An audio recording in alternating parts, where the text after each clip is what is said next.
All right.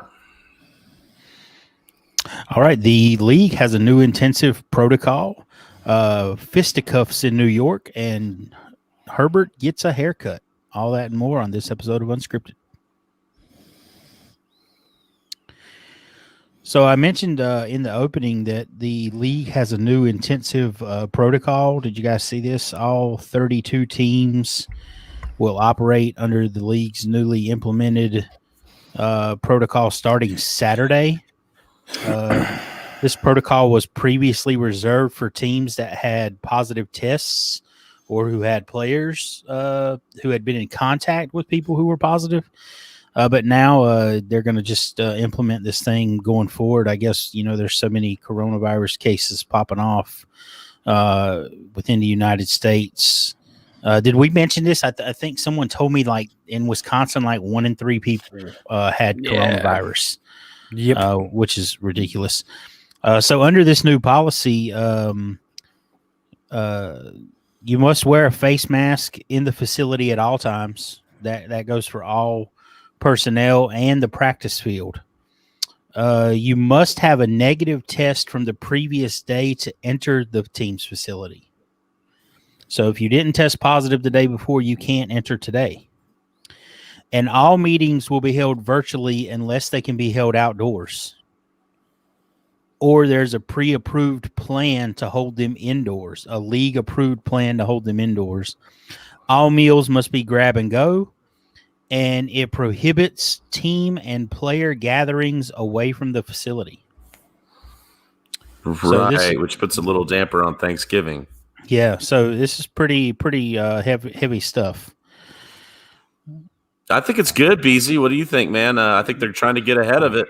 No, that's exactly what they're trying to do, man. They're trying to cover their butts here through the next few months and see if they can ride out the season. I mean, we'll see what happens, but the holidays are going to be huge for a lot of this stuff, man. It's going to be crazy. Yeah, I don't know how you monitor all that. But, I mean, they're trying to get ahead of it. They're trying to be proactive. I like the proactivity. You've got the Raiders that violated some protocol that just got fined $1 million, and their whole defense is pretty much on the shelf for practice this week, which should make the Chiefs game very, very interesting. They're saying that the defense should be all cleared and ready to play, but likely none of them will be able to practice all week. That's got to put a damper on things. I mean, the Raiders boat raced the Chiefs the first time around. This is setting up for a hell of a revenge game, right? Yeah, I got to think. So Sammy Watkins, he put in a full practice today. He should be back if you've held on to Sammy. Look, I mean, I realize it's Sammy Watkins, but the talent's always been there. Like you said, they should play, but I can't imagine that it doesn't have an effect not being able to practice all week. Yep. And like the Chiefs. Yeah, the division rival who you lost to the last time, man, the Chiefs are going to go out with blood in their eyes. I would imagine they're going to try and destroy the Raiders. I'm here for it. Yeah, fire up Mahomes, man. Get him in there. In other COVID news, and this doesn't have to do with the NFL, but we have occasionally talked about COVID and its impact on other sports. I thought I'd mention what's going on with March Madness and the NCAA men's basketball tournament. If you guys have heard about this? Yes. No, I have not. Okay. Well, kind of cool for me being here in Indy. We host the Final Four every 3 or 4 years. They love the facilities here. The NCAA men's basketball has their home offices here. And we're hosting again this year, and they're highly pushing towards doing a bubble and having the whole tournament at one location. I think it's going to happen. They talked about it on like Coach K's Basketball and Beyond. And I really think he thinks it's going to happen, and he's pushing for it. So a lot of times when Coach K speaks, the NCAA listens. Yeah, he's God. But that highly favors Indy. I mean, there's really, I think, only 2 other sites that are even in play. Miami, I think, and Las Vegas. but the Final Four's here anyway. They like it here because there's 2 major hospitals really close, tight downtown. There's tons of hotels that are really close. There's other places they can play that have collegiate, courts, like Butler and Hinkle Fieldhouse and IUPUI, Indiana University, Purdue University campus is right downtown with their hospital, Methodist Hospital, right downtown. Great facilities if they need medical help. So we may get the whole NCAA tournament in Indianapolis this year, which is kind of exciting for me. That's pretty awesome. Good for them. All right, I'm going to cut in here, Professor. You can edit this out. You guys remember at the end of the podcast to remind me to record an introduction that the professor can stick back in front of. Yeah, I almost said something, but I didn't want to upset you that you didn't. No. We've been going really good. I like the introduction that we have now, and I want to keep it. I don't want to have another episode without it. So just remind me, Professor, I'll record an introduction, that you can stick in after the 3 things at the end here. So we'll you know what? Since we haven't done Monkey Knife Fight for a while, why don't I record a little Monkey Knife Fight segment that he can sneak in? Yeah, absolutely. Because I hit this week, so I talk about the hit that I made too. Absolutely, cool. Yeah. I hit, and Terry McLaurin didn't even score. If he would have scored, I would have. Or no, it didn't matter because I did the touchdown dance. Swift and Gibson scored enough for me to hit for 10 times my money. It was a nice little hit. Nice. I bet $10 and won 100. Or no, I bet $10 and won 125. Sweet. Awesome. Okay. Sorry, Professor. Yeah, we'll do that. If you're listening, you already know what's going on. Yeah. So to your talk the Indianapolis and March Madness in a bubble. I'm watching the NBA draft as we record here, and they're doing it remote this year. No one's there. It's just the commissioner. The NBA really did lead the way on this whole bubble thing. They really their season went off basically without a hitch because they performed this from within a bubble. It's a shame that football couldn't figure out a way to make the bubble happen this year, but such is life. We are where we are, and hopefully we can get through the end of this season without any major impacts. Okay. Move the chains a little bit. Did you guys see the Rumble in the Jungle or the Thriller in Manila, in the Big Apple there between the Giants coaches? The fist fight apparently, or whatever that was. Yeah, the fist fight. Yeah. Right away, there were reports that there was no fight, and a ton of people verified that there was no fight. So I have no idea what happened there. They have vehemently denied that any fisticuffs took place. I have no idea where that rumor started. What I can tell you is that between Judge and who else? Joe Judge and the former offensive line coach Mark Colombo. And Mark Colombo came over with Jason Garrett from Dallas. They had a familiarity with one another. Colombo came in with some credentials. Having turned the Dallas line around, and so Judge almost hired the guy so the way I understand it is Joe Judge himself had been spending more and more time with the offensive line, realizing that they were subpar, and he decided to bring in Dave, and I'm gonna butcher this, Dave DiGolemo. Dave DiGolemo, who he almost hired when he hired Colombo. And he was going to bring in DiGolemo to help with the offensive line, not to supplant Colombo. But upon telling Colombo this, Colombo flipped his wig, apparently, and said some things that you're not supposed to say to your coach, and that got him fired. That's nuts, man. That is pretty nuts, dude. That's like I would love to hear if there was really a fight and how the whole rumor started that there was a fight. If there wasn't a fight, I mean, there was either a fight or there wasn't, and there was verified accounts saying that there was a fist fight, and there were verified accounts right off the bat that said, no, that's absolutely untrue. So I have no idea what happened there. Yeah, so it was when I first heard it, it was they had a fist fight and Colombo got the better of Judge and Judge fired him. And then it was like, no fight happened. This is completely erroneous. I don't know if there was a fight or not. All I know is there's a new offensive line coach in New York. And Andrew Whitworth, their first round pick, had been underperforming. The line as a whole had been underperforming this season. And I can't imagine that a switch is going to be a bad thing. No, maybe good for your Daniel Jones boy. Yeah, absolutely. And like I said, the line had started playing better lately because Joe Judge had been spending some time coaching himself. And apparently there were just some subtle nuances and things that were being lost in translation between Colombo and these guys, and it just wasn't working out. So, well, let me ask you something, and I'm just thinking out loud, but I'm painting a narrative here real quick. It just kind of hit me. If that line shores up and he has some more time to throw, does this actually hurt his fantasy value a little bit? Because he's been taking off and running and saving your bacon if you're starting him.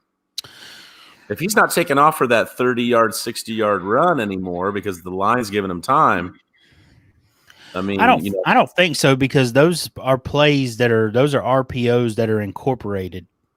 Those are things that they do with him because he's such a good runner. This one last week where he ran for 35 yards and a touchdown, that was not an incorporated RPO. That was absolutely, he stuck the ball in the running back's stomach, pulled it back out. Sure? Yeah.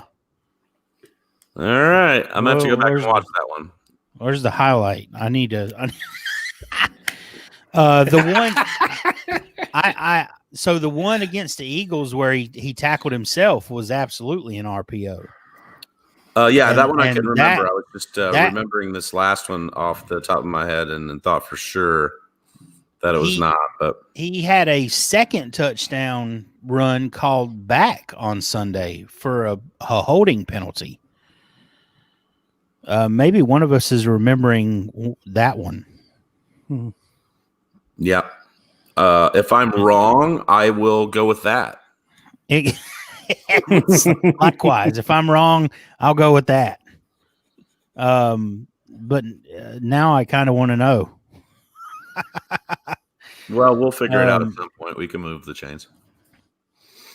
But I thought it was an RPO. I thought it was one of those read option kind of plays. But anyway, we'll move on. I don't think it hurts his fantasy value. I think that those are plays that they're going to incorporate because he's such a good runner, and they've been successful. Beezy, do you think that it's going to hurt his value at all? You and I you just acquired a share of Daniel Jones from me, so.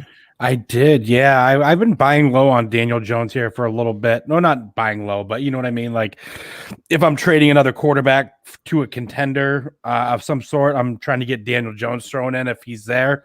I don't think it's going to hurt his value. I think, like you said, a lot of his plays were designed RPOs. I mean, how much the offensive line will get better, but I think he's just going to continue to, progressing what he's doing now this season. He's going to take advantage of the opportunity when he can run. But I would expect him to get, more comfortable in the pocket and start to make some of these throws that he's kind of missing and, start to take that next level into what they want him to be. Yeah, I don't think you're going to see a lot of progression there until the offensive line takes another step forward and they can get a consistent running game. That running game's, yeah. And of course, Gallman, I think, he scored twice Sunday. Yes, sir. He like the RB5 the last 5 weeks or something crazy shit like that. Hold on, I got it. Isn't it real convenient how So they bring in Freeman. older veteran, and then as soon as the young guy starts doing a little bit better, older veteran suddenly has to go on injured reserve. Yeah. Pretty soon you're going to see Adrian Peterson going on injured reserve. Yeah. And if you listen to these two gentlemen to either side of me last week, you went out and you got Swift before he blew up. It was sort of a surprise that he got the start. It came out like late Saturday that he was going to be the starter. Yeah. And then he went out and he got most of the touches. And of course, I'm talking about DeAndre Swift, and he did not disappoint. He looked every bit like the best running back in this class. He's got some cuts that are unparalleled in this league right now. Hats off to Beezy. Beezy, take your damn laps. You said it on our podcast this summer that he would be a league winner. Yep. You said it on virtually every podcast appearance that I saw you on, whether it was with the Dynasty Rewind guys or whoever it was with that you were into Swift. You've got all the shares, and you and I had a little discussion at the end of last week. I asked you, with Peterson aging and not being on the team next year, and with Patricia not being the coach next year, is he a screaming buy? And we all agreed that he was. Yep. To practice what you preach, Term went out and traded for him, and I went out and traded for him. I was not able to complete as many trades as I wanted to, but I got a share from our buddy D Brown, former Undroppables member, and now over with the Dynasty Sons. And Term, who you got him from who? Oh, hang on, and I'll tell you. While I'm looking this up, I want to give you guys saw me pointing at Beezy. I'm going to. This is a chance for both Beezy and I. We got a chance to be guests on the Scott Fishbowl Podathon this summer, and they asked us both for a take.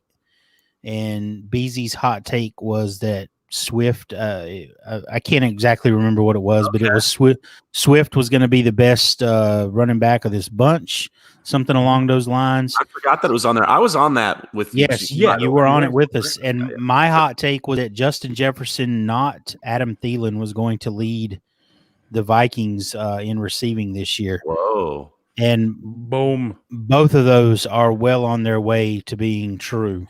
Definitely. I know that people don't. What mine was, but let's just pretend it was good too. I think you said Jonathan Taylor will be the overall running back one. No. Overall everything, something like that. No.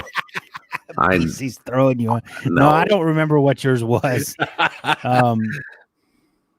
So my trade was with Mr. Get Right, who is in one of the leagues with us, and was one of Doug, our friend at the Fantasy Moose. It's one of his leagues. I traded Deshaun Watson and Josh Jacobs, and this is a Superflex league. And I got back Carson Wentz, Swift, and Dobbins. That's a good trade. I like That's that. not bad. I like both sides because I'm a big Jacobs fan. Yeah, I'm probably the biggest Wentz homer who's not a Philadelphia Eagles fan that you will find. Yes, you are. Even a talk on top of this too. I'm actually in it's a mid-season, startup type deal. Come on, bro. Yeah, John Hellcamp. John Hellcamp reached out to me, was like, "Dude, get in here." Yeah. So Ray GQ took DeAndre Swift at the 3-1. And he said that he was not going to make the mistake of passing on him again. Wait a minute. 3-1's not bad. Wait a minute. 3-1's not bad. No, super flex. Oh, okay. I thought you meant like third overall 301. Yeah. Right. So 301. I'm surprised with you in the league that he fell that far. Yeah, that's kind of stealing. I was all the way at the back one end. of those today too, and I'm just thinking the only way to do it would be to have a separate rookie draft where the 2021 rookie draft is inverse order. That's the only way I would think to be able to do it and make it fair. Because what are you playing for this year, and how do you decide who gets the first pick next year? This is more of just I think a lot of this is just to see how the value has changed from when we first started drafting to now. Play it out, right? Yeah, of course we're going to play it out, and I think it's like overall, it's all points. It's all going to be overall. Whoever has the most points at the end of the year is going to get next few games. I mean, it can make it easy for somebody to squeak a couple kind of tank for. Yeah, but I mean, if you want to hear a couple like crazy ones so far, Justin Herbert at the 103 for Superflex. Superflex, yes, sir. What else? What else can I see here? I'm old enough to remember when you could get Herbert in the third round of a rookie draft. I know, right, dude. About 103 overall. He's talking about 103. T. Higgins went at the 209. Swift at the 301. I got a little T. Higgins stat for you. Ooh, give me some T. Higgins. You know I love T. Higgins. Since week 4, T. Higgins is wide receiver 4 in yards per game in the NFL. He's gonna be good. Wide receiver 4. Wide receiver 4 I remember overall. when I were trying to talk you up on him a little bit. I'm glad you come around. It worked. Yeah, it worked. Yeah, well, because I noticed that you probably have more of him than I do. Anyway, going back to Swift, I ended up trading him for Gaskin. I traded away Gaskin and Cortland Sutton, so I paid a pretty penny. I've got enough wide receivers in that league that Sutton was, somewhat expendable, and I don't think Gaskin's going to be. I think you stole him personally. I think you did too, dude. I don't. You think so? Yeah. So I'm the biggest Sutton homer, and I think you stole him. Yeah. I mean, I like Cortland Sutton, but his ceiling is not anything close to what Swift's is. Well, especially to get him from D Brown, because he's like Beasley. He has Swift everywhere. So there was a lot of guys in the league that were really surprised that I was able to wrestle away. These are guys that are hard to trade for, man. I'll tell you, I sent out offers for Swift everywhere. I did one with D Brown not long ago. I turned down Derrick Henry. Wow. What'd you say? Derrick Henry. What about him? I didn't hear what you said. I wanted like a second or a third back, but Swift and a second or a third for Derrick Henry turned down twice today. Oh, they wanted to give you Derrick Henry. No, I tried to give them Derrick Henry for Swift and like a second or a third, and it was turned down twice. Oh, wow. Beasley was one of them. Was I turned it down? Yeah, today. Fuck out of here. You sure? Yeah, I'm positive. What league was that in? I don't know. I have to go back and look. I can see I'm laughing my ass off. His expression. He got these big ass eyes. Well, that's what I'm saying. I'm like, why would you like looked at me like it was like me, and then I'm like, you're like, oh yeah, you turned it down. I'm like, one of them, yeah. Paulie's like smoking a cigarette. Like, yeah, it was you. Yeah. Yeah. But I didn't turn it down. It's like, still on the board. Henry. I got to talk about. I ordered the hit. So I'm kind of glad. All right, you're going to make me look through 30 leagues to find. I got you. I just found it. It's still live. I haven't declined it. Oh, but I just did. See, you ain't gonna do it. Get off my Swift, dude. You ain't gonna do it. No, I'm not gonna do it. That team. It would be smart of me to at least think about that, because I am a contender in that league, and getting Derrick Henry, the guaranteed volume going into the playoffs, is fantastic. We're gonna talk about him later. Wait till I talk about his playoff schedule here. Well, that's kind of what I was just gonna say. His playoff schedule is pretty juicy. It's really juicy. Okay, so I wanted to pair it off of my trade where I traded away Deshaun Watson. If you're in a redraft league, you may want to think about. I know Deshaun has been pretty great the last several weeks since Bill O'Brien was fired. His schedule coming up is pretty brutal. He's got the Patriots and the Lions, but then his playoff schedule is the Colts twice and the Bears. And I'm not about that at all. If I could trade him away and I could get something in return, a piece and a quarterback, I would absolutely think about doing it. Especially on a contending team, guys. We got to start looking at playoff schedules. Yes. Oh, and if just a little throw out there, if you have Antonio Brown rostered anywhere, throw him on the trade block and hope that somebody thinks it's AJ Brown and start sending you some deals. Oh, that has happened today, folks. That happened twice this week, folks. Ha! Got him, and he's So- lucky. I love him. So yeah, don't do that. What Beezy just said. You don't want to try to deceive your league mates into an obviously unfair trade. Bearded Shotgun used to do that with Daryl Williams, Damian Williams all the time. He did. He tried to get me on that. So yeah, guys, today Term had a trade reversed because he accepted Antonio Brown for a bunch of stuff. It was obvious, pretty obvious. I thought it was AJ Brown. As soon as I saw it was accepted, my face was like, and then when I realized it was Antonio Brown, I was like, you got to be kidding me. And I don't know. As soon as I saw it, I accepted. I go, this motherfucker thinks it's fucking AJ Brown. Yeah, you knew that's I the totally, worst part. I totally knew.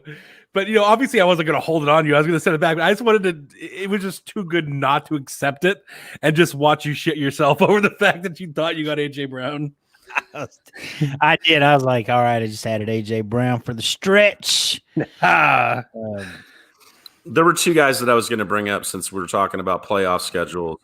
One of them is Ronald Jones, who just had a hell of a week. If for some reason he has a week here these next couple of weeks that makes people think, Leonard Fournette's going to take away from him, send an offer out and get him if you can. He's going to finish your playoffs weeks 14, 15, 16 versus Minnesota, Atlanta, and Detroit. That's the thing, man. Fournette is taken away from him. He is playing passing downs. Not enough. Ronald Jones is just eating. Yeah, it's not enough. He is getting some passing work, but it's not enough to hurt his value to me. If people think that, I would get him because that playoff schedule is tasty. The other one is Derrick Henry, who the last 4 weeks has not been Derrick Henry. He's had a couple decent weeks. He's had a couple bad weeks. Kind of been game scripted out a little bit. I mean, since his 40-point blow up against Houston, he's put up 15, 16, 7, and 13. And he's going against Baltimore this week. And then he gets the Colts. So here in a couple weeks, you might be able to buy low on Henry. He's going to finish the season at Jacksonville versus Detroit and at Green Bay. He's also a notoriously, second half guy. He's a December boy. Exactly. Yeah, he's a fantasy Santa. So I'm just saying, if either two of those guys take a hit to your league mate's mind and you can get them, those fantasy playoff schedules are super tasty. Speaking of guys that you're going to be able to get and probably are going to help you for the playoffs, Jameis Winston. Quarterback is really is after the first few guys, it's a horror show out there. Jameis is a guy who has a chance to come in and produce like a top 5 quarterback. With that supporting cast, Michael Thomas and those guys, Emmanuel Sanders, Alvin Kamara. And I think the Saints offense, as much as I love Drew Brees, they're gonna be able to push the ball down the field more with Jameis at quarterback, I would think. Yeah, we'll have to see. I mean, he's definitely a guy that you could stream. The thing is, when is Brees coming back? Brees might come back right for the playoffs, and then you don't. 2 weeks. Yeah, so I think it might be longer than 2 weeks, but I do too. I think that he'll be back just in time for the playoffs. So Winston's a good guy to stream. I wouldn't count on him for the playoffs. I wouldn't be surprised if Breeze didn't play again in the regular season. It's possible. It really depends on how these next few weeks shake out. So he had a punctured lung, right? How long was Tyrod Taylor out before he was cleared to, assume his duties again? A couple of 3 weeks, right? 3 weeks, I think. So Breeze has cracked ribs and a punctured lung. By the way, the hit that the 49ers were flagged for on a 15-yard penalty for Drew Brees was a complete horseshit call. And it basically took the 49ers out of the game.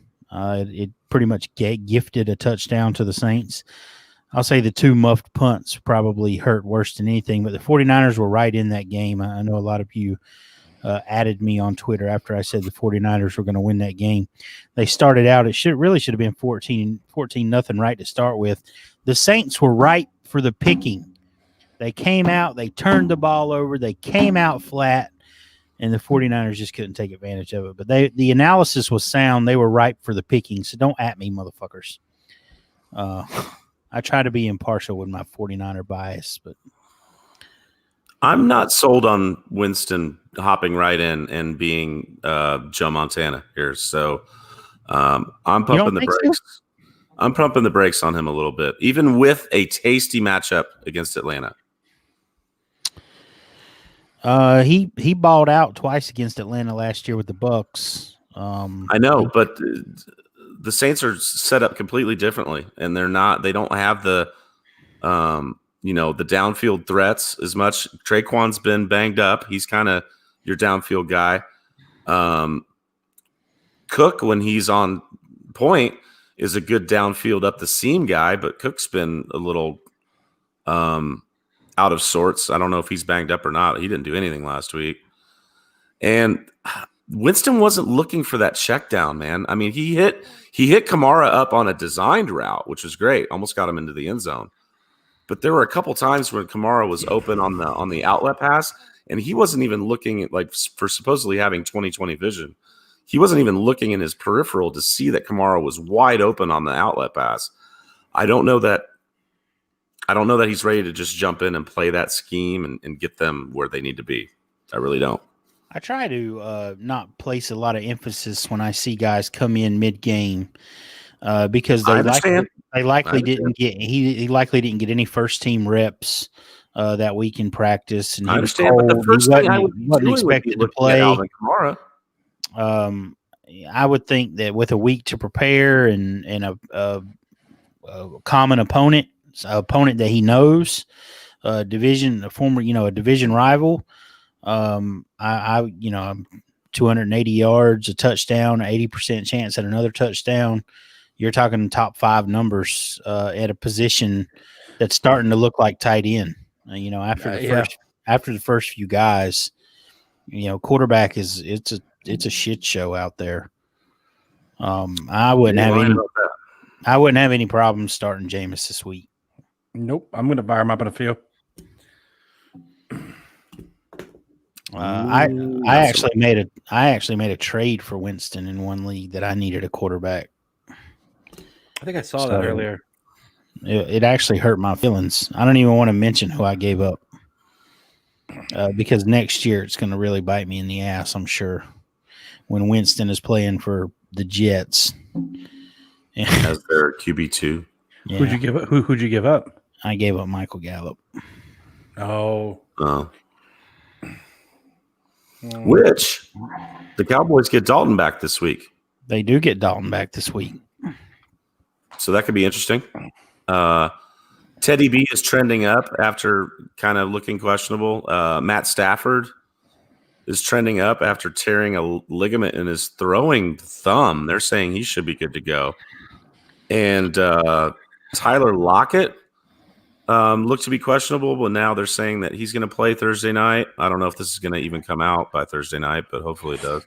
Yeah, Pete Carroll said he was going to play. So, And then a couple guys that we've been waiting for, Calvin Ridley and Kenny Galladay, are both trending up. So yes, let's go. yeah, I need that. I need a lot of that because those is Ridley trending up? I had Yes. read that it might not work out this week. No, he limited practice this week, and Ian Rappaport said that he is trending in the right direction, and they think he's going to be good to go. So it's Wednesday. A lot can happen, but that's what it's looking like so far. Mostert, they're saying maybe week 12. Jesus, I can't wait for him to come back. Yep. That backfield. I mean, Hasty's out now, right? Yep. Yeah, Hastings he's not very good anyway. Coleman is out. McKinnon doesn't look like anything. I mean, Mostert's ready to jump right in and take that back over, right? Yeah. Sure. McKinnon's been pretty, he's been okay. He wasn't anything. Last week, he was not good at all.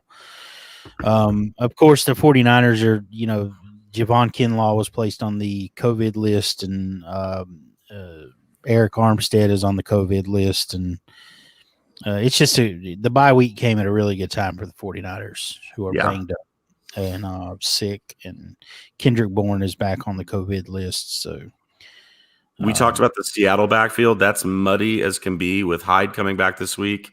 Carson is like 50-50, they said. Yeah. I asked a question in our Undroppables chat because even on NFL Network today, they said Carlos Hyde was a start. They always give their 5 starts and 5 sits. Is he a start? Like, are we for sure that Alex Collins is going to take a back seat? I mean, so it was DJ Dallas, and then it was Alex Collins, and now it's going to be Carlos Hyde. This backfield looks more and more like one you want to stay away from. Unless I would issue caution if somebody has Hyde and they're just ready to roll him out and have him be their savior. That should be a big game. It's Seattle versus the Cardinals, so there's going to be lots of scoring opportunities. I'm just saying I'm not so sure that he plays ahead of Collins. I'm not. To me, that's going to be a split with maybe even Collins getting the first snap of the game and the so-called quote unquote start. Easy nailed it, unless it's Chris Carson. Yeah. Carson's like Mostert. I mean, when those guys come back, they're just going to shut everybody up and take the team over. But until that happens. And then the other guy I wanted to talk about, BC, what's up with Joe Mixon, man? Yeah, man, it's obviously he's got a foot thing going on. I think it's a high ankle sprain because those could be week. Those could be a week injury, and I think that's kind of where we're trending. They're not, Zach Taylor isn't really quite, saying what it is, and he kind of keeps going back and forth with, okay, he's looking up this week, and then he kind of goes back. I guess he was not practicing today. It doesn't mean that he won't be ready today. No, he wasn't. So what that means, I don't know. My guess is I would probably prepare to play the weekend without him. And, this would actually be, if I'm not mistaken, they're playing Washington. So Gio Bernard, get him in there. I mean, he's a start.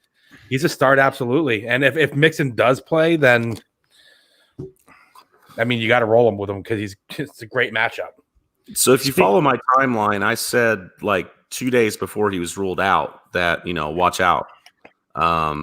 It's not looking good. We've got a bit of an insider with the Undroppables that works with the trainers.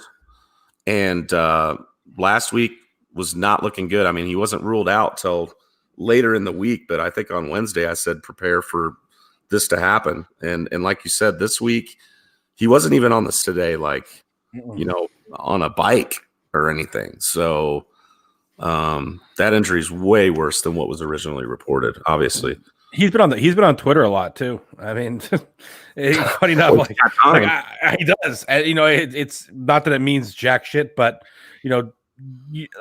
I follow Mixon obviously, and he's been a lot more active the last few days, and he's been all year so far. So, what that means, I don't know. We'll see. Speaking of taking over backfields, I wanted to talk about. I wanted to touch on Damian Harris. He's really seized the control of that Patriots backfield in lieu of there being absolutely no one else.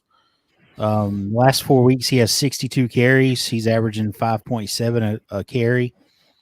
His upside is severely capped because Cam Newton's he's going to get all the touchdowns in close, but for just rush and Harris, he's a zero in the passing game, but he's definitely the guy back there in that backfield for right now.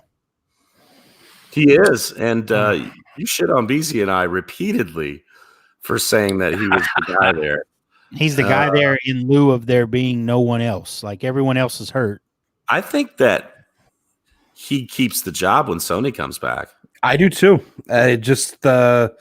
So, obviously living in Patriots country, we're just listening to stuff around here and all the talk shows and stuff like that. And they're saying Harris has got that job locked up. And, I don't think Sony, I never really liked Sony. I just thought he was so coming into the league. I thought they wasted a draft pick on him or high, I believe he was the end of the first, wasn't he? Beginning of the second round. Beginning of the second? Okay. So I was just kind of shocked by the pick. And when they drafted Harris, last year, everybody was kind of like, why? Why would you draft Damian Harris in the third round when you have Sony Michel there? Personally, I think Belichick realized his mistake. He went out. He made it right by getting Damian Harris. And I think, by next year, it's going to be I think he's going to be that, that first or second down running back. They're obviously bringing somebody else because that's just what they do. But he does have the ability to play in the passing game. So they just don't utilize him because they don't. And everybody else. Exactly. Term, you're absolutely right about his touchdown upside being limited. But the only hope I would have is, or glimmer is that if Cam doesn't return next year, then Damian Harris's goal line red zone situation goes through the roof. And Rex Burkhead's a free agent, I believe. I can't imagine Cam returns. Yeah. I wouldn't think so. No. And both Burkhead and White are going to be gone. To me, for this, I'm speaking about just this season. To me, Harris and Sony Michel are like the same guy. They have the same role, and they're going to do the same thing, and they might get you a touchdown. And the weeks they get you a touchdown, it's going to be great. And the weeks that they don't, they might rush for 80 yards, but 8 points is in a PPR league is not very much. No. In a dynasty league, I will co-sign with my co-host and say if you can get him cheap on the premise that Cam is not going to be there next year, it may work out for you. Right. Okay. Or in redraft or in a rebuild, if you can get value for him now. Yeah. I mean, like I said, if I could trade him away in a redraft league right now and get something, I would absolutely do that. Or in a dynasty league where I'm rebuilding and somebody, Yep. He's one of the guys that I talk about sometimes, a player can exist in all the realms simultaneously. He's a simultaneous hold, buy, and sell, depending on what situation you're in. Interesting thing that you had going on there, sort of like the soul realm in the Marvel universe. It's like they can exist on the same plane. Yeah. And I'll be honest with you, Paulie, I had never thought about it at that level before, but you're absolutely right. Players can exist as a simultaneous buy and sell. I would say a perfect example of that right now is Juju Smith-Schuster. Yeah. He's a perfect buy and sell. Sell him while he has some value. Buy him before he signs somewhere else and becomes the guy. Nope. I could see both sides of that argument. Sure. So yeah, again, I'll harp on this, but this is why you listen to us. Yeah. Especially these guys who are a lot smarter than me. So come on. But no, like Juju, like you were saying, dude, he had 13 targets in that game. Ben was whizzing them, man. I mean, he's quietly had a good couple back weeks here. Yes, he has. And when they're kind of like struggling a little bit, because, I mean, obviously I watched this game. They were playing Cincinnati. They really shouldn't have been struggling, but they were a little bit here and there in spots. Every time the offense is kind of puttering, Ben starts to target Juju. 13 targets for Juju, 11 for Deontay, 10 for Claypool. Like, Deontay did all his damage in the first half. yeah, he did. He had 10 targets in the first half. He had all his numbers in the first half. Yep. I don't know what happened in the second half. I didn't watch that whole game, but I was sitting there and I had started Johnson in a few places and was like, man, he is blowing up. Yeah, that's what I said. I'm like, whoo. But he had did it by the time the second half rolled around. He was done. Yeah. Talked about last week, and BZ and I kind of convinced you that he's got serious buy window opportunity right now is DJ Moore, and he went out and sliced it up. 90 yards and a touchdown. Yep. Term, I noticed you just traded for him too. You had to convince me? Last week at the end of the episode when we were talking about Swift and DJ Moore, you said, yeah, I'll have to go back and watch tape, and I don't know. Yes. So it was a buy. Obviously liked what I saw. Because I traded George Kittle in a tight end premium. Yes, that's it. Your boy from San Francisco. That kind of made me want to check and see if someone hacked your account. So here's the thing. In that league, I'm a contender. That league, I would say there are 5 solid teams in that league that it would not surprise me if any one of those 5 won it. I think every one of those 5 is at least 6-3 or 7-3. I think it is. And Kittle was sitting on the shelf, not doing me any good. I had one healthy tight end, and it's a pretty hefty tight end premium, and it's also, I think there's a first down premium in this league. So I traded Kittle for Hunter Henry, DJ Moore, and your boy from Arizona, Kirk. No, Kenyon Drake, Edmonds, Ace Edmonds. Right. Yes. What league was that? Basically, it was just win now pieces. Just to give me a boost. Win now pieces that I could use. So see, you do this all the time. So I'm going to turn the tables on you, and you just got done saying that we're smarter than you. Mm-hmm. But folks, this is why you listen to the show. There you go. That's a hardcore San Francisco 49er. Oh, there it is. Oh no, it's not it. That was another one. Willing to give up one of the best players in the league and one of his favorite players, if not his favorite player in the league, to win now. So that's where you don't fall in love with anybody and you do what's right for your team. He just made a trade to make his team better, to try and get that trophy. I'm sure it hurt you bad to get rid of your boy, but that was the right move. It was the right move. Yeah, I didn't want to trade George. I didn't want to give George Kittle away. And this time next year, I'm sure I'm going to be like, man, I wish I had George Kittle. What hell league was that in? Son of a gun. But my loyalties are to the dub. Look, man, whatever gets me the W, if that means I got to cheer against a 49er player, then that just means I got to cheer against a 49er player that week. It seems like in Son of a Gun, every other week, me or you are trying to make a trade to best the other one. Yeah. Every time I see you tag somebody in that league, I'm like, damn it. Because that's a massive league, super flex, 12 teams where you start 2 running backs, 3 wide receivers, a tight end, and 5 flexes. That's stupid. I mean, you got to have firepower for that freaking league. And yeah, what's crazy is Doug Fall Fantasy Moose is in first place. Yeah, 9-1. His team is ridiculous in that league. Yeah, you're welcome, Moose. He made some pushes, but you, me, him, Dune Coyote, Stoner, the 5 of us all have a shot. Yep, you guys do.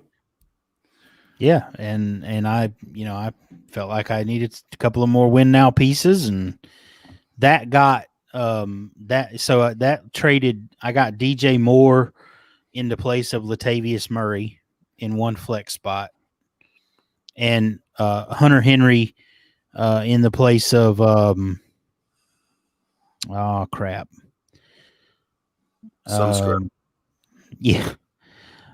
Melvin Gordon. And this is a tight end premium league. Melvin Gordon is I don't like the way he's trending lately. Yeah, I'm glad I traded him to you. Yeah, not in that league. But in usual suspects, yeah. Of course, I gave you Chris Carson for him, who's been on the shelf for a month, but ready to fire his ass up as soon as he gets healthy. Mm-hmm. he's going to be like the human victory cigar in that league. That's the league that Beasy got Daniel Jones from me. Yes, it is.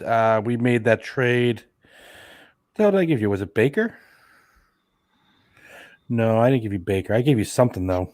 No, you gave me Brady and Mike Evans. Oh, that's usual suspects. Yeah. That's right. So yeah, that was another league. So it was Brady and Mike Evans for Daniel Jones and A-Rob. Yes. Yeah. Yes. You knew my heart. You knew this place in my heart in that one. Speaking of Allen Robinson, this is something that we've been calling for weeks. We've been calling for the Bears to put the trash can that is Nick Foles on the bench and put Trubisky back out there. And I was really so all I've heard on satellite radio this week is that the Bears need to take this bye week and turn back to Trubisky. Yep. We've been saying that for weeks. Mm-hmm. Well, Foles got hurt, so they've got an out there now. Well, they said it was like a hip pointer, so he's not like it's not like really gonna. They got a bye week this week, so. But Foles is he's a dumpster fire. I mean, he's no good at all. He's defense has allowed 325 yards of offense per game, and he threw for 100 yards.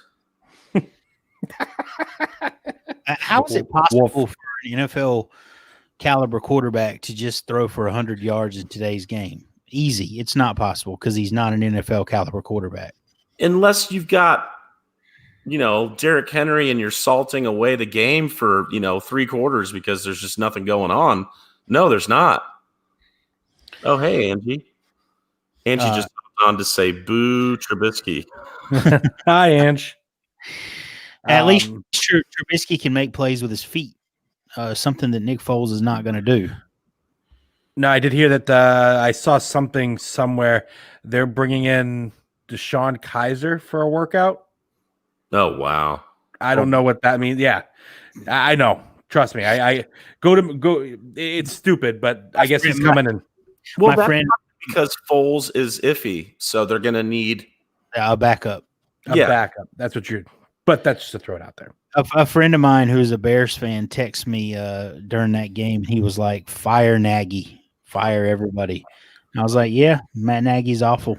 I'm telling you, we talked about this, and we talked about how they said Foles is our guy all year, and the hubris of that staff would not allow them to change it. Now that Foles is a little bit hurt, they have an out now. Now they have an out to where they can save face and put Trubisky back in there without admitting that they were wrong. So here, they also he's willing to give up the play calling duty, so maybe he's willing to walk back that statement. Here's hoping for every. I'm glad you brought that up because they were talking about this on Fantasy Alarm today. So if you bring in Matt Nagy to call plays, because supposedly he's from the Andy Reid coaching tree and he could call some great plays and be creative. He called plays under Andy Reid. I know. Okay. That's why supposedly. So that was the whole reason why they brought him in, was to call plays. And now he has given up the play calling. Right. To me, I think about the part in Office Space where the guy says, "So what is it that you do here?" Exactly. Yeah. I mean, what does Matt Nagy do? He's already given that up. Then he's admitting that his one quote unquote strength is already done, and it's been demonstrated that it's not an advantage. What is it that you do here? Yeah, exactly. And let's not pretend that he's been given all these studs with which to work. Ryan Pace is as equally bad at his job as Matt Nagy is. Yeah. And they need to fire everybody. They do. No lies detected. Yeah, burn it down and start over. I agree with that. Speaking of burning it down and starting over, Samson was supposedly raised by God to deliver the Israelites from the Palestinians. Oh, wow. This is going to be good. Justin Herbert was allegedly raised by God to deliver Chargers fans from purgatory. Let us hope that he does not draw strength from his hair, because he's had his hair chopped off by some member of the Charger staff, and he looks like Private Joker from Full Metal Jacket. And this kid trending like no haircut has ever trended before. He didn't just cut his hair and his goldy locks. He trimmed up his nice little goatee to show off all the he looks like a high school kid. All the clear ads that he's going to qualify for. Yeah, man. Wow. Yeah, I think he knows it's a mistake. If you watch the little interview where he talks about, well, I guess a member of the staff, he said that he was pretty good with the trimmer. He didn't look too happy about his haircut. Have you ever gotten a haircut and gone home and just went, damn, man, that sucks? Yeah. This is like, dude, this is why I shave my own freaking head. That's why BZ shaves it so he doesn't have to worry this about is like Jerry going to Gino and needing Gino's son to come to his apartment and cut his hair. Do they play the Jets this week? They do play the Jets this week. Yeah, he might show everybody that there's more to talk about than his haircut, man. I mean, I can see him going for an easy 303. Easy. I mean, that'd just be another day at the office for this kid. If not way more. Yeah. I mean, 303, that's like, oh, all right, cool. What are we doing in the second half? Right. Yeah, so let's see here.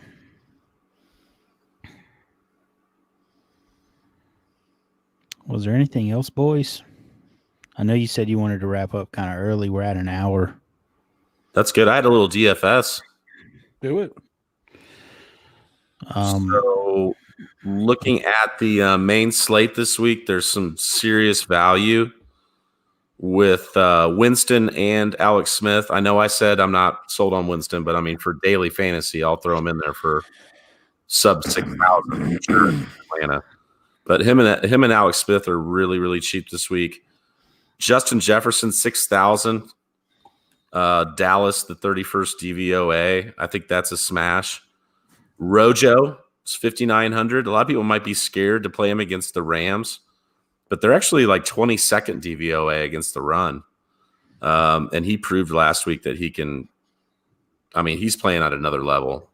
They talked about how he conditioned his upper body and got stronger. I mean, he looked at DJ Chark, $5,700 this week on DraftKings. I think they're going to be passing for 60 minutes, if not more. DJ Moore's 5,600 this week. I mean, a couple bad games and people were ready to write him off. I think that's way too cheap. And Kalen Ballage, is he the savior that 2020 needs or what? I mean, 40 touches in the last 2 weeks, and he gets the Jets, and he's only 5,600 on DraftKings. I hate it. It's going to feel really gross, but I don't see how I could pass that up. Yeah, I just can't. I just can't go there with Caleb.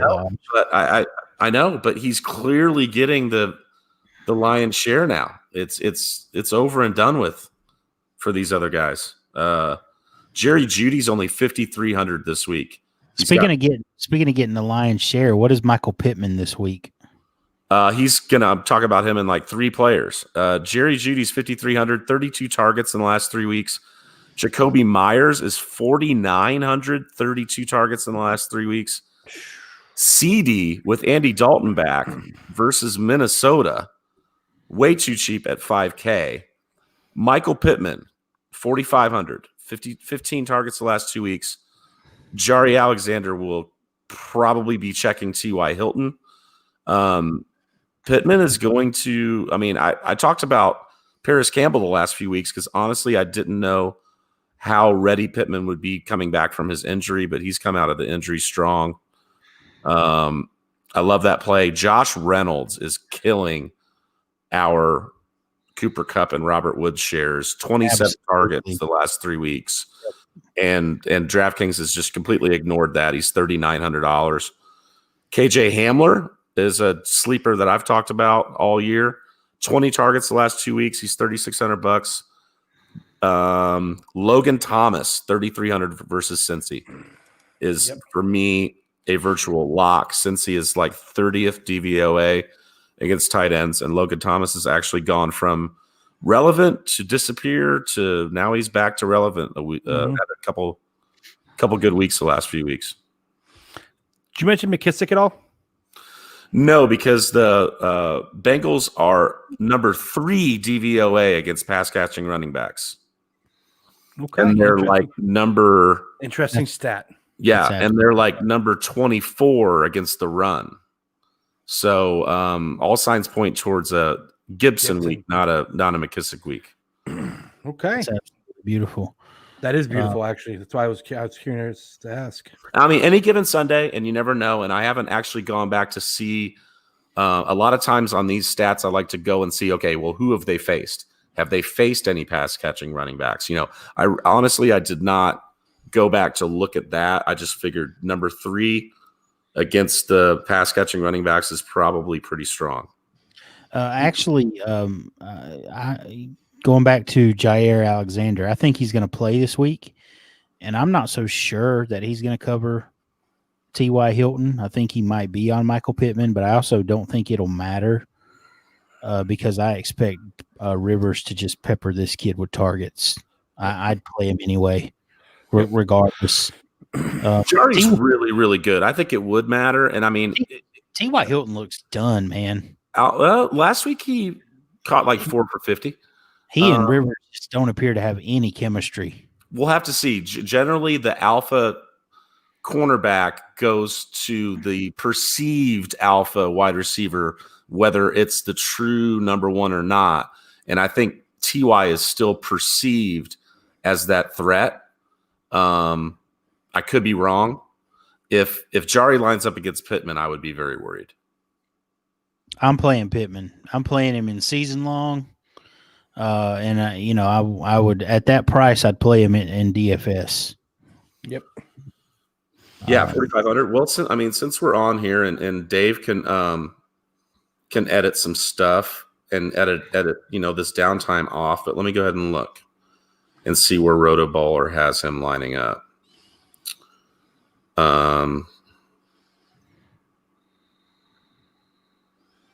Is this even the right week?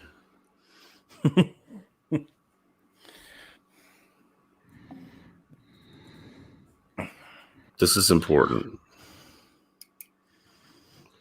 I went back and watched that Daniel Jones play. It was most definitely an RPO. Oh, okay. Mm-hmm. What? No. I didn't say anything. I know. Woof. Off at myself. Well, like I said, I was painting a really quick narrative, and it was obviously too goddamn quick. We didn't do a wolf. We haven't done a wolf. No, we didn't do a wolf today. Do you have one? Paulie doesn't. Let me see if I can find one real fast. There's got to be one somewhere. Should have used your trades on Antonio Brown as a wolf of the week. Goddamn. Twice. That's great. Got him. Bastard. That's awesome. Fuck the cob, pass, you bastard. Back the car, you bastard. 2020 season grade on Damian Harris, 89.7. RB2.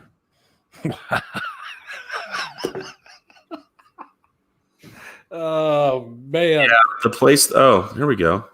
The zilch in the passing game. he zilch. That's what kills him every time. That's the unfortunate thing with New England running backs is they have their stupid little system. It's like, let a guy eat, man. Fuck. I'm gonna record while we're waiting on Paulie. I'm gonna record the intro here. This is for Professor for you to put in. Hello, listener land, and welcome to the best damn fantasy podcast for your ears. I am your host, Randal Kennedy. I'm joined as always by my partners in crime, the Godfather himself, Paul Lundegaard, and the chef, Jake B. Song. You can find them at Paulie Sleepers and at the PZBFF. All right, that should do that. Should I do the Monkey Knife fight? Yeah, you absolutely should. Okay, folks, we're going to take a little break to talk about a way that you can help out the Undroppables and help out your fantasy thrive for greatness. Monkey Knife Fight is a place where we don't ask for any donations, and we don't have Patreon. We're not behind a paywall, but you can do two things. You can go to Viridian and buy our gear, and you can go to Monkey Knife Fight and start your prop bets with a UND 50% match. So type in the code UND for a 50% match, and you can go in there and have some fun. The one I like is the touchdown dance. I won on it last week with DeAndre Swift and Antonio Gibson and won 12 times my money.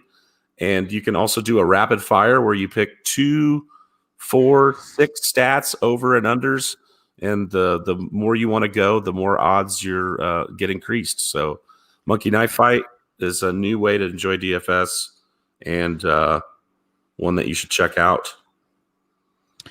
Yeah, I lost an under prop on that ridiculous Hail Murray. So those guys can just F right off. Speaking of DFS, Paulie, I know you had some DFS you wanted to run by us. And yeah, Professor, you can put that Monkey Knife Fight, drop it in right ahead of where Paulie started talking about DFS. That'll be a nice segue there. Oh, good. Yeah, I can't find the matchup. Rotoballer has not put out week 11 yet, so I don't know. Oh, good in the hood. We both agree that you should play Michael Pittman. I think he's going to see his fair share of Alexander. I just don't think it'll matter because I think he's just going to get so many damn targets. Love it. Who else is they going to throw to, man? Yeah, the fucking 95 tight ends they got. Nyheim Hines, hopefully. Yeah. All right, so we're going to get on out of here, guys. Hope you enjoyed this episode. And remember that the best fantasy discussions are unscripted. All right.